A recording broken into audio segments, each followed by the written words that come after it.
Rancher lived alone for years until he found the wounded Bigfoot leader dying alone. I was heading home before dark when I heard it, a breath too deep for any man. In a clearing by the cedars, I found him, a giant covered in silver-streaked fur, bleeding, barely alive. His eyes met mine, amber human, afraid. I should have walked away, but something made me stay. That night I carried him to my shed, bandaged the wounds, built a fire. The forest answered with 3 knocks, slow, deliberate, like it knew where he was. By dawn others were watching from the trees, and when the rivals came for him at the river, I struck the hollow log once. They vanished. He lived. A week later they returned and left an obsidian blade at my door. Before we begin, take a moment to comment the name of your city, where are you watching from tonight, and when the story ends, don't forget to rate it from 0 to 10. British Columbia, 1994.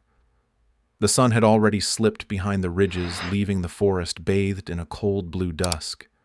The cedar trees stood motionless, their dark trunks glistening with frost. Not a bird, not a sound, only the long, slow breath of the wind winding between the roots. Tom Redford, 54, trudged along the narrow trail with his pack slung over one shoulder. He'd spent his life in these woods, setting traps, cutting timber, living quiet. Solitude didn't bother him. It was the silence that did, the kind of silence that feels like it's listening. Then he heard it, a sound that didn't belong, a deep, ragged breathing, half growl, half gasp. Too heavy for a man, too slow for a bear. Tom stopped, one hand resting on the handle of his axe. The breath came again, wet and broken, somewhere ahead in the cedars. He followed it, slow, cautious, until the trees opened into a small clearing. There, slumped against a cedar trunk, was something massive. A figure covered in dark fur, streaked with silver chest, rising in shallow, painful rhythm. Blood darkened the snow beneath it.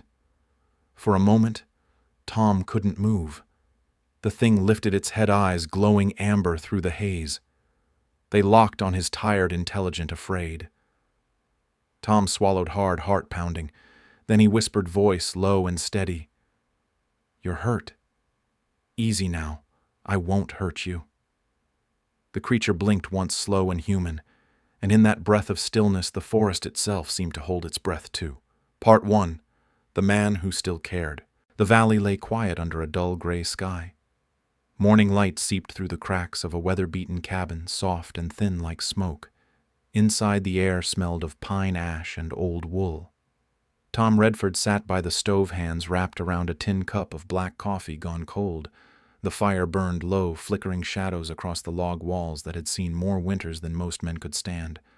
Rex, his old dog, lay curled near the hearth, his breathing steady and faint. Every so often his ears twitched, chasing sounds that no longer existed. Tom looked at him and managed a faint smile. "Still here, huh, old boy?" he muttered. The dog thumped his tail once against the floor but didn't lift his head. Outside, the valley stretched silent and pale, the trees heavy with frost. For 12 years Tom had lived this way, quiet, steady, alone. Ever since the blizzard took Mary, his wife, one winter's night, the world had narrowed to the distance between his cabin and the cedar ridge beyond. He had once been a man of laughter and strong hands, known in town as someone who could fix anything with a hammer and a bit of rope. Now his hands fixed only what was broken enough to keep him alive: fences, traps, the creaking hinges of the barn door. He spoke little. He went to town twice a year for salt flour and tobacco. Folks there stopped asking questions a long time ago. Sometimes at night, when the fire burned low, he'd catch himself glancing at the corner of the cabin where Mary used to sit and mend clothes by lamplight. The chair was still there, empty, as if waiting. He could almost hear her humming. The melody would slip into the sound of the wind until he wasn't sure which was which. Then he'd shake his head, stoke the fire, and tell himself he'd imagined it. The storm that took her had changed everything. He'd gone out that night against her pleading, one last check on the trap line before the freeze. When he returned, she was already fading, her skin pale, her breath thin. The doctor never made it through the snow. He'd held her hand until it went still, and in the silence that followed, something in Tom's chest went still too. Since then, he hadn't prayed, hadn't hoped, hadn't cared, not really. He'd survived, but he hadn't lived. That was before the night he found the creature. Now sitting in the dim glow of the fire, he couldn't shake the image, the massive form slumped against the cedar silver-streaked fur, matted with blood, the amber eyes locked on his. It hadn't been fear he saw there. Not anger either. It was pain pure and simple, the kind that strips away everything except the will to live. He knew that look. He'd seen it once before in Mary's eyes as the storm howled outside. Tom rubbed his face, staring into the flames. The memory cut deep, sharper than any knife. He'd failed her. He knew it. And he'd carried that weight through every cold season since. But this was different. This was a second chance he never expected. He leaned forward, voice rough with thought. "Not again," he whispered. Rex's ears lifted slightly, sensing the shift in his master's tone. Tom stood, grabbed his coat, and stepped outside. The morning air hit him like a blade, thin, icy, and clean.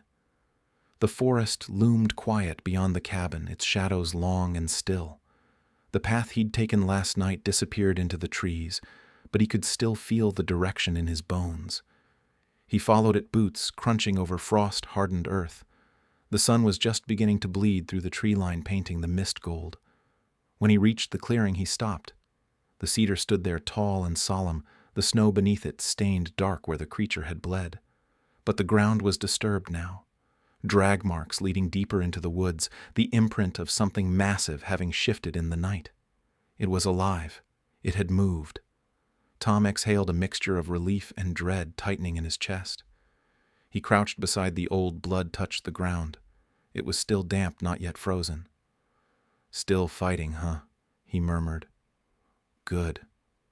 He looked toward the direction of the trail deeper into the cedars. For the first time in years, he felt something stir inside him, a flicker of purpose, small but fierce. Back at the cabin, he prepared without thinking. He boiled water, packed rags, filled a canteen, and grabbed the small tin of iodine he hadn't used since Mary's last winter. Rex watched him from the corner, head tilted as if he understood that something had changed. Tom met his eyes. "Stay here, boy. Guard the place." The dog whined, but stayed. Tom shouldered his pack, slung his axe, and paused by the doorway. He looked once more at the empty chair by the fire. This time he whispered, "I won't lose another life to the cold." He stepped out into the morning, the frost crunching beneath his boots, the lantern light fading behind him.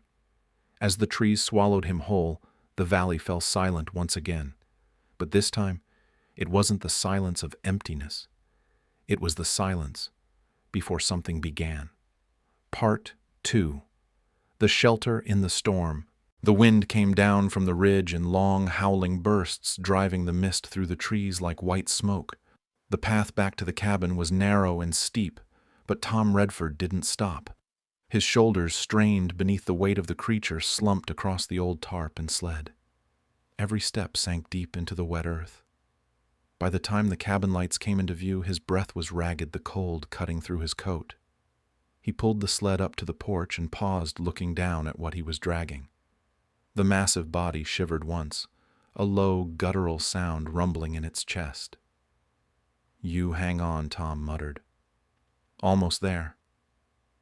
Inside the cabin was dim and narrow, lit only by the lantern swaying from its hook. The air smelled of smoke iron and damp pine. He cleared a space near the wood stove, laid down an old wool blanket, and dragged the Bigfoot in from the cold. The creature's fur glistened under the weak light, thick and matted with blood. Its breathing was rough, broken by sharp, rattling gasps. Tom crouched beside it, his hands steady, even as his heart hammered. He fetched a tin of iodine, a basin of warm water, and a handful of rags, torn from an old flannel shirt. "Don't make me regret this," he said quietly, almost to himself. When the cloth touched the wound, the Bigfoot let out a deep, guttural growl, low warning, but not violent.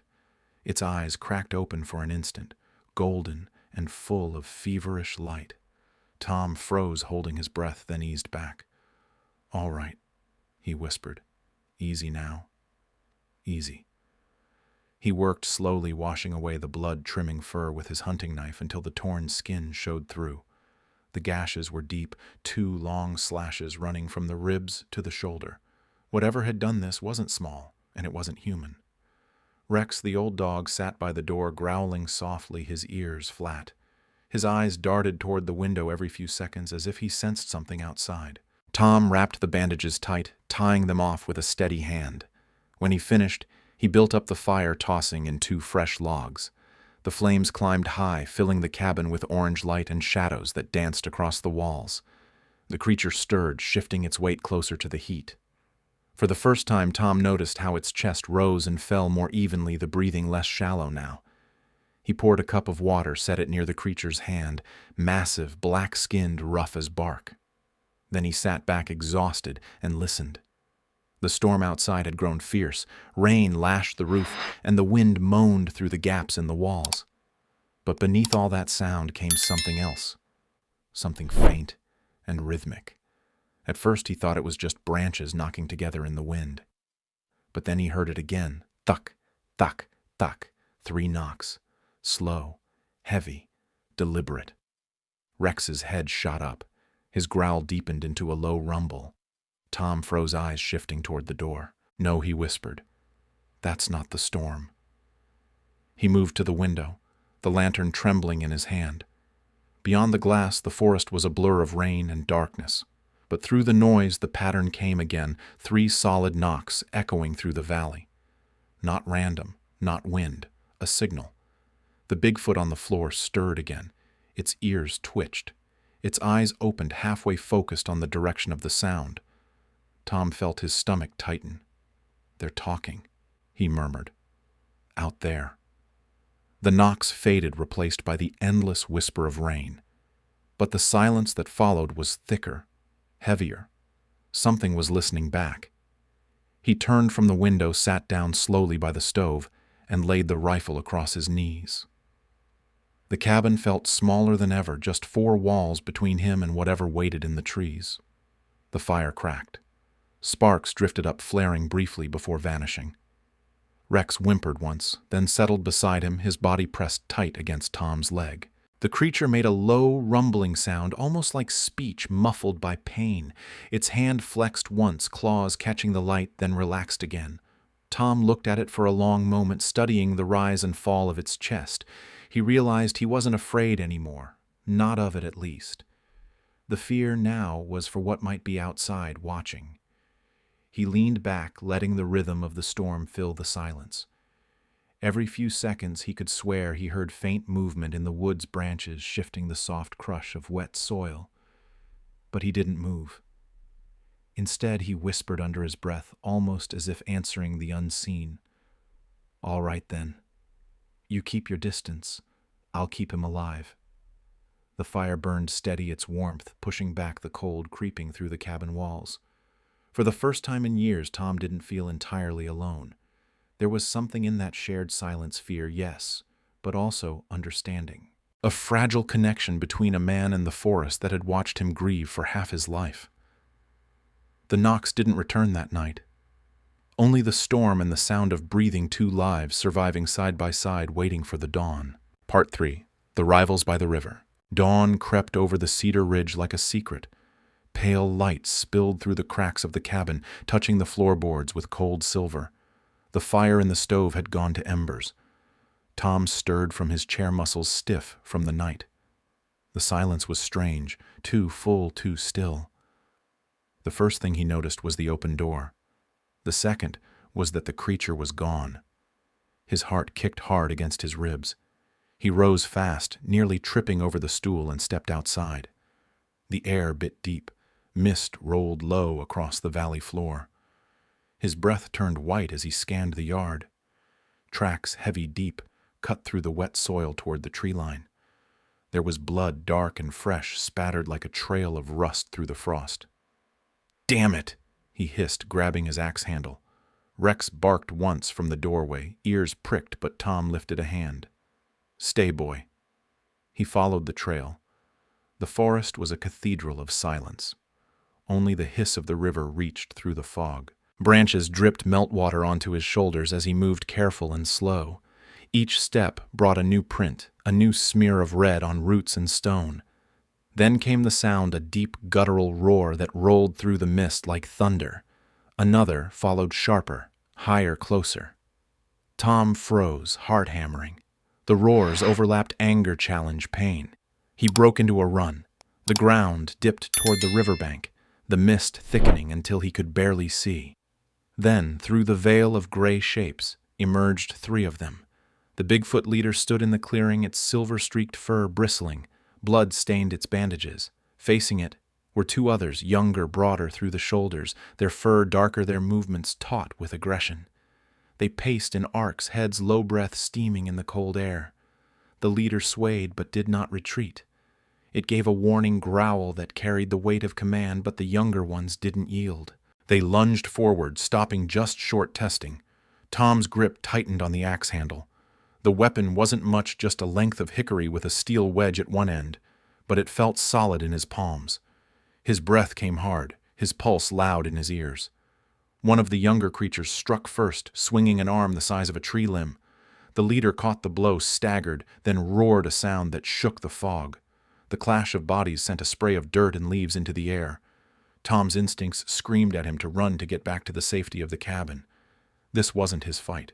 These were things older and wilder than men. But as he watched the leader stumble, its bandaged side reopening, he saw something else Mary's eyes. The same look of quiet defiance she'd worn that night as the storm raged outside. The same helplessness he'd felt as she slipped away. Not again. He stepped forward, boots crunching over the frost. The younger creatures were circling now, ready to strike together. The leader backed against a fallen cedar, breathing hard, cornered. Tom moved to the edge of the clearing near the hollow trunk of an old log. He raised the axe handle high over his shoulder. "Hey!" he shouted. The sound startled them. Both turned, eyes burning through the fog. Tom swung the axe handle down. Wham! The blow cracked against the hollow wood like a gunshot. The sound boomed through the valley, echoed against the cliffs, rolled down the river like thunder unleashed. For an instant, everything froze. The forest itself seemed to hold its breath. The two younger Bigfoots reeled back, startled by the echo. Their nostrils flared, their heads snapping toward the trees, uncertain, shaken. Then, as if by silent agreement, they turned and slipped into the mist, their heavy steps fading fast. Silence rushed in again. Only the river spoke. Tom lowered the axe handle, breathing hard. His hands shook, not from cold this time, but from the realization of what he'd just done. The leader straightened slowly, chest rising and falling. Blood still seeped through the bandages, but its stance was proud, unbroken. It looked at Tom not as a threat, not even as prey, but as something else entirely. Respect. No words, no sound. Just two creatures, one man, one legend, bound by a single act of mercy. Tom nodded once, barely a movement. The Bigfoot did the same. Then it turned, stepping backward into the trees, its silver fur disappearing into the fog as quietly as it had appeared. Tom stood there a long time, the axe handle hanging loose in his grip, the roar of the river filling the emptiness around him. When he finally moved, the mist was thinning sunlight, breaking through in pale shafts. He looked down at the ground where the leader had stood. The soil was torn and stained, but the trail that led into the woods was clean, steady steps, no stumble. He smiled faintly, a tremor of peace running through him. For the first time in years, he didn't feel the weight of the past pressing on his chest. The silence didn't feel like punishment anymore.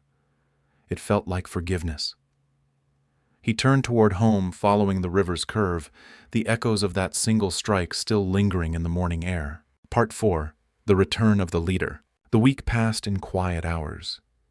The storm had lifted, and the valley lay washed clean beneath the soft haze of early spring light. The forest had gone back to its rhythm, the creek running clear again, crows calling faintly from the ridge, and the scent of cedar and wet soil rising after every sunrise. Tom Redford spent his days in silence the same way he had before, but it didn't feel the same anymore. Something in him had shifted. Every morning he found himself glancing toward the tree line. Every night before closing the cabin door, he left the lantern burning on the porch, just in case. No one came. No sound, no sign. Only the faint prints along the river that the rain slowly erased. A week after the fight by the river, the air turned silver with fog again. Evening settled soft and heavy. Tom was outside splitting logs by the stump, his axe rising and falling in a steady rhythm. Each strike echoed through the valley sharp and hollow, then faded into the woods. Rex dozed nearby, old eyes half shut. The world was still, almost too still. No birds, no wind. Tom lifted another log, set it on the block. The axe came down, crack, splitting it clean, and then he stopped. The silence that followed wasn't empty. It was expectant. He felt at first a subtle change in the air, the way the forest seemed to hold its breath. Then he heard it, the soft, rhythmic crunch of footsteps on frost-hardened ground. He turned slowly, hands still on the axe handle. From the edge of the trees, shadows began to take shape. One, then another, and another. 4 figures stepped into the fading light, their outlines growing clear through the mist. Leading them was the silver-furred leader, taller than the rest. Its wounds healed its stance, proud. The dying creature he'd once dragged through the mud now looked like something ancient and unbroken. A king of the wilderness returned to his throne. Behind it came 2 younger ones, the same pair he had seen lurking near the shed that night, and a 4th, smaller, who stayed just within the shade of the cedars, hesitant but calm. Rex whined softly, but didn't bark. His tail lowered his ears, perked respect, not fear. Tom set the axe down slowly, palms open. "Well," he said under his breath, "I'll be damned." The leader stopped a few paces from him. The others held back, silent, their breath steaming in the cool air. For a long moment no one moved, only the faint hum of the river and the distant creak of pine. Then, from among the group, the smaller one stepped forward. Its movements were deliberate, gentle. It stopped, halfway crouched low, and set something on the ground between them. A glint of black against the pale dirt caught the light. Tom's eyes narrowed. He stepped forward slow until he could see it clearly. It was a blade, not steel, but obsidian. Black glass chipped to a perfect edge, its handle smooth and worn, carved to fit a massive hand.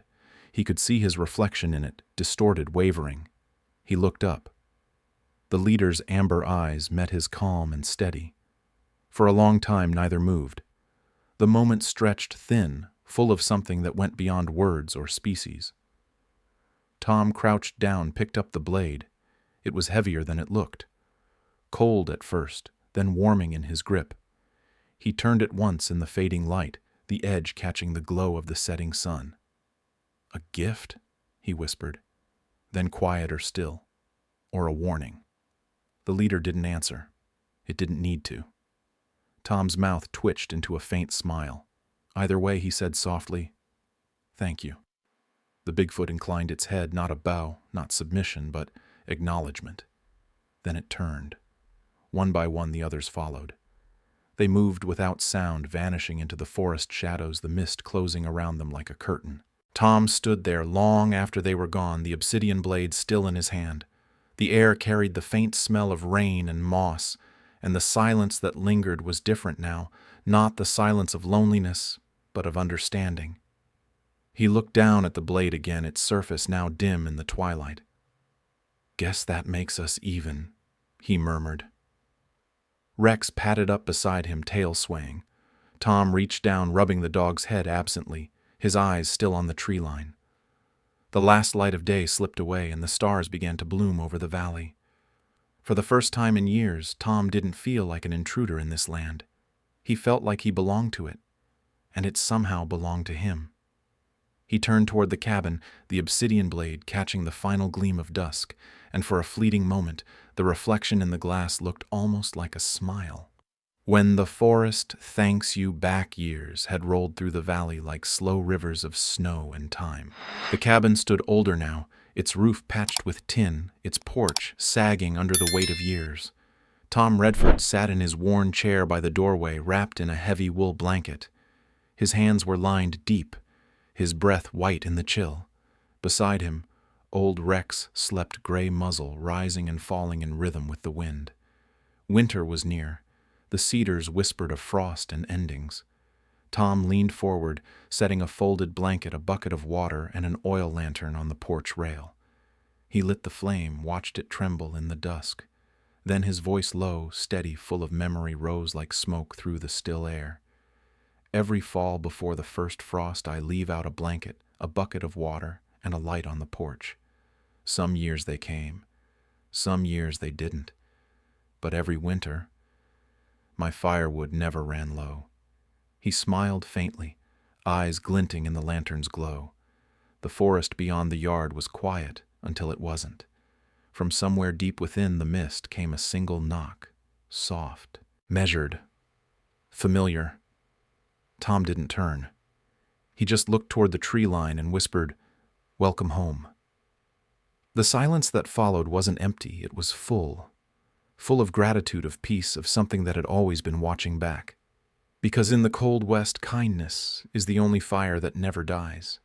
And Bigfoot was never a monster, only the reflection of our own humanity. If this story touched your heart, leave a little fire emoji in the comments so we'll know the kindness in you is still burning. This is Rancher Wild West Stories, the only channel blending Western cinema legend and healing, where every lonely night in the West hides a story that might save a soul.